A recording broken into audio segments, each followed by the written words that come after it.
I'd like to bring up Carol Safford. She's with Fire Safe Sonoma, and she's a woman who wears many hats, and I think Sonoma County is really lucky to have her because she's got so much experience in a lot of different facets. I find fascinating that she is the captain of her volunteer fire department, so really real applied hands-on experience. She's also been a defensible space inspector for Sonoma County and the Office of Emergency Services, and she wears the nonprofit role of really trying to help us all be better citizens and be better stewards of the land and be better stewards of our properties through Fire Safe Sonoma. So welcome, Carol. Thank you. So we'll get you, when you get the 0, we'll still have questions. Okay. Hi, everybody. Thanks so much for showing up and being here to learn more and find our pathways to a better fire-adapted future all over the place. You know, everything that we have seen for the last couple of days has clearly indicated that we're in a heap of hurting, right? The future is not looking bright as far as fire goes. Climate, fuels. But you've also seen a lot about how wildland-urban interface residents can really do quite a bit to help the survivability of their homes. On one hand, it's a very simple problem. You've seen this before. Start at the house and work out, right? Because that's really where it all starts. It starts at the house with the house walls and the gutters and the roofs and all the stuff that Yana talked about, and then moves out to 100 feet. And that will do a tremendous amount of stuff. So this is pretty simple, right? Well, on the other hand, there's some significant challenges that we have in front of us, right? Homeowners have to really, truly understand exactly what it is that they need to do. And this is not easy for everybody. What is this defensible space thing? Does this mean I have to remove all my trees? Oh my gosh, I love my tree, right? It's not easy stuff, and we need to make sure that they understand how this works. And then they need to take the action to do it. And that is sometimes pretty difficult to do for a lot of reasons, not least of which is that it can be very, very expensive.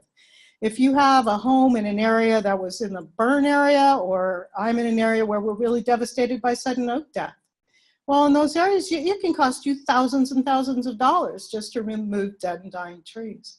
So that's a significant challenge.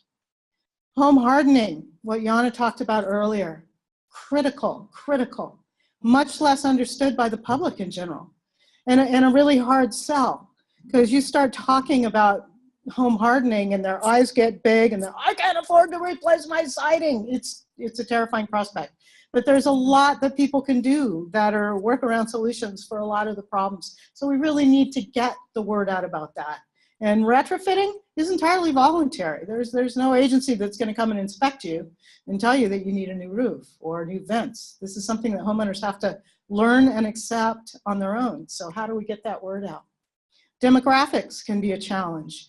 In Sonoma County, our rural population is aging much faster than the population in the urban core, because those of us who are rural residents of Sonoma County bought our property back when it was affordable, right? And we're still there. So that makes it very difficult for people to do their defensible space because they're getting older.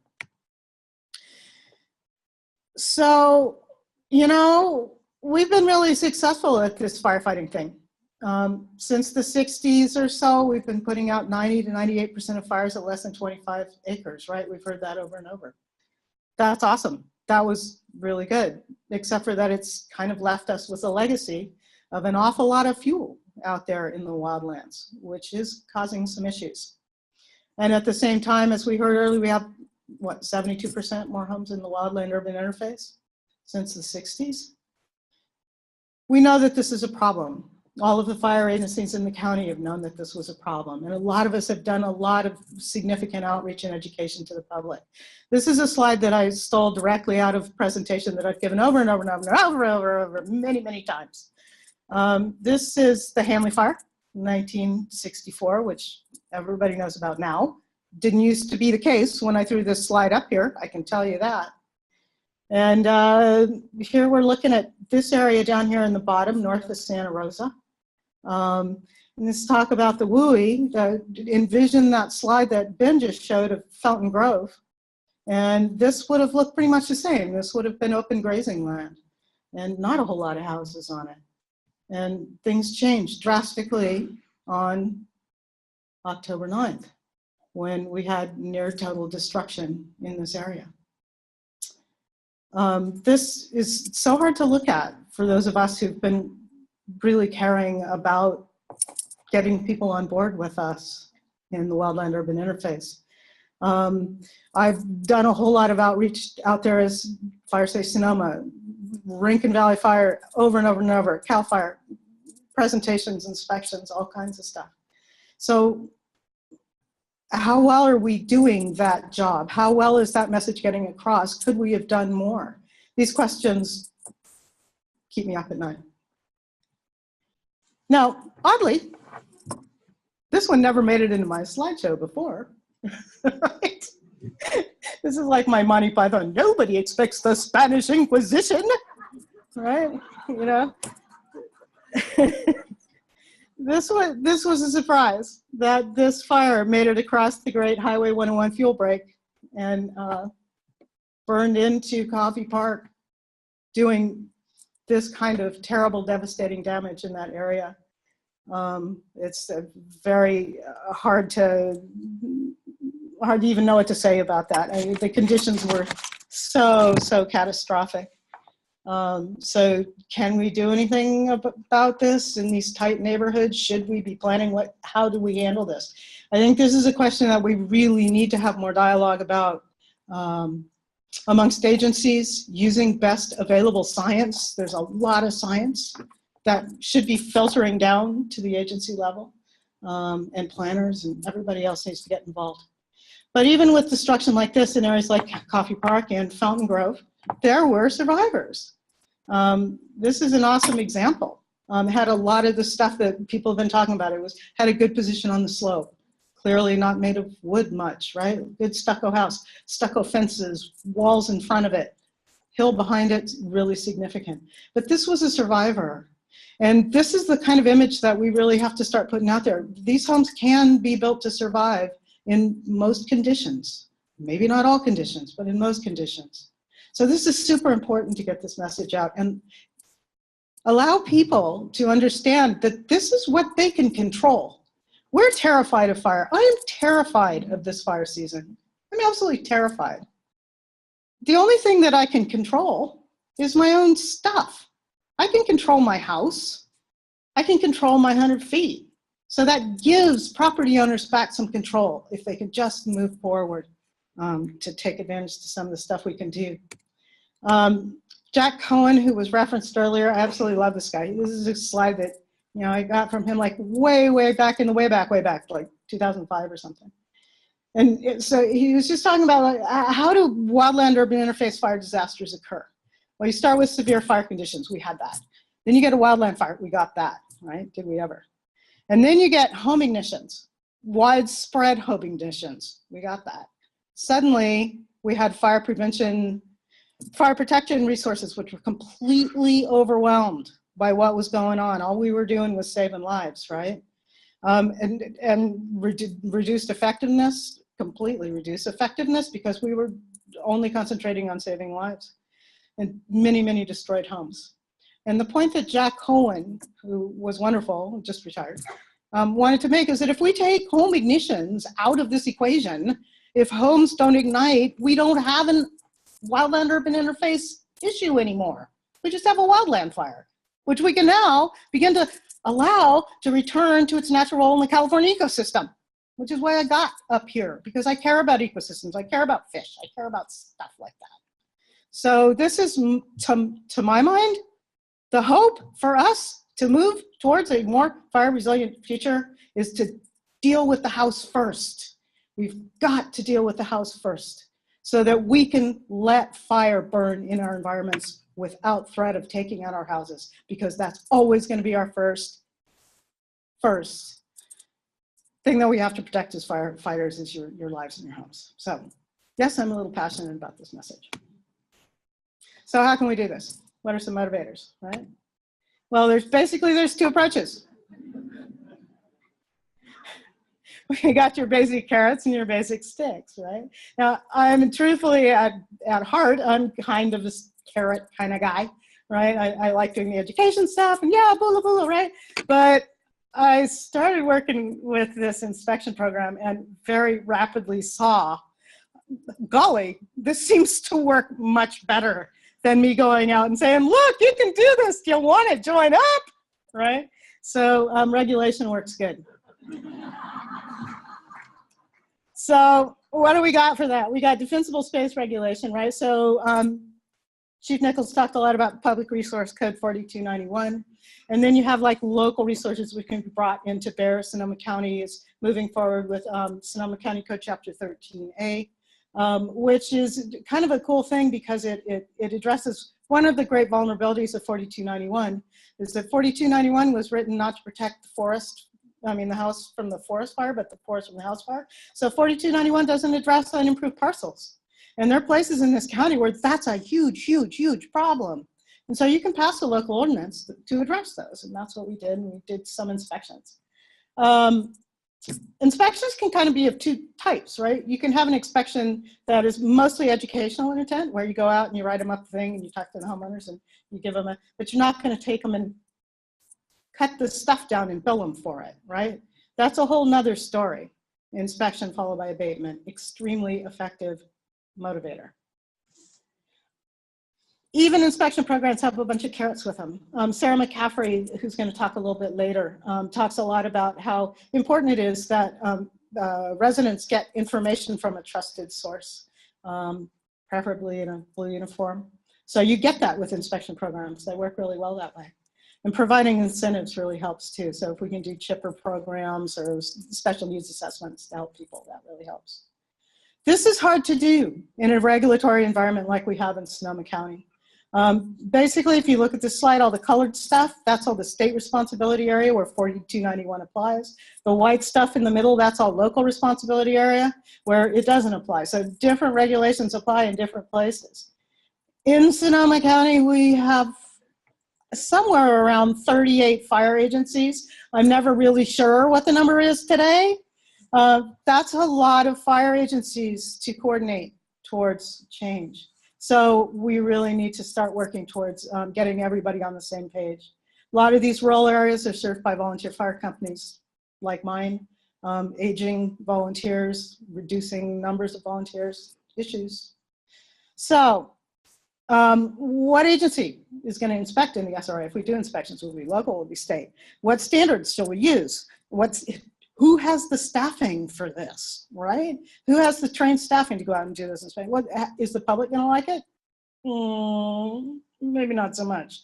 And how will these programs be paid for, right? That's the big question. This is a big deal. This is expensive, right? So we got to figure out, is this enough of a priority that we're going to push this kind of thing forward by providing funding through special taxes or however we do it? Super important, super complicated.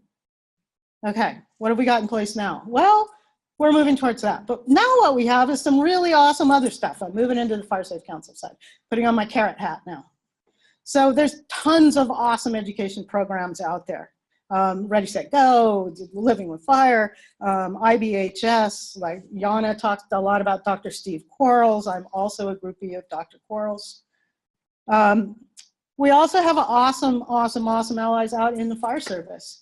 And we have the resource conservation districts, and we have watershed groups, and we have community forest groups, and we have a million different people who are concerned with how do we make this better, right? This photograph is an awesome meeting that we did this weekend to work on a community wildfire protection plan for the Upper Mark West watershed group. And we had Chief Nichols there, and we had local fire there, Cindy Foreman there in the back. We had volunteer, oh, it was awesome. 40 people there, it was a great, great meeting. Residents are the key here on this side. Residents are who we need. We need them to show up. So residents care deeply about their homes and the communities, right? They understand the community's needs and local environment and why that's important to them. They have stupendous skills and knowledge. The woman who organized that Mark West meeting, it was awesome. Penny, awesome. Couldn't have never done it myself. And they want to do something, right? Everybody's scared and they want to do something. So, you know, all it takes is like one community spark plug, you know, add a little bit of connection, put them together. And what do you get? You get a fire-safe council. Yay, that's what we want, right? Grassroots, community-based. They can be as large as a county-wide, which is what Fire Safe Sonoma is, or as small as a very small neighborhood, whatever works, with the objective of helping create local communities that are better adapted to wildfire-prone environments. Oops. Fire Safe Councils do education and outreach, peer-to-peer, works really good. It's very effective. They can help with planning, such as community wildfire protection plans. We'll talk a little bit more about that in a minute. And they can plan for and try to get community fuels reduction programs going. Community wildfire protection plans are a really important part of this deal. They came out of the Healthy Forest Restoration Act of 2003. And they have to be collaboratively developed. So you have to have everybody in the room to write these things. So you need, you know, your federal agencies, if you have any, which we don't have a lot of in Sonoma County. Federal, state, local agencies of all sorts, plus the residents of the area so that you can prioritize strategies and identify funding solutions. So these are a huge tool. Fire Safe Sonoma is right now working on creating a template that'll be easy for communities to use. Out there in the world to create these on their own. So we're doing the template, we're ramping up our outreach capacity as much as we can, working on partnerships with the UCCE and the RCD and all kinds of people to help get the message out. What do we need? We need you people. We need you people to start making fire safe councils and coming to our meetings and bringing your ideas so that we get you and you get us and everybody's happy. We also need funding, so www.firesafesonoma.org. Pick up. So help us help you. Let's work together to start at the house and work out. Thank you.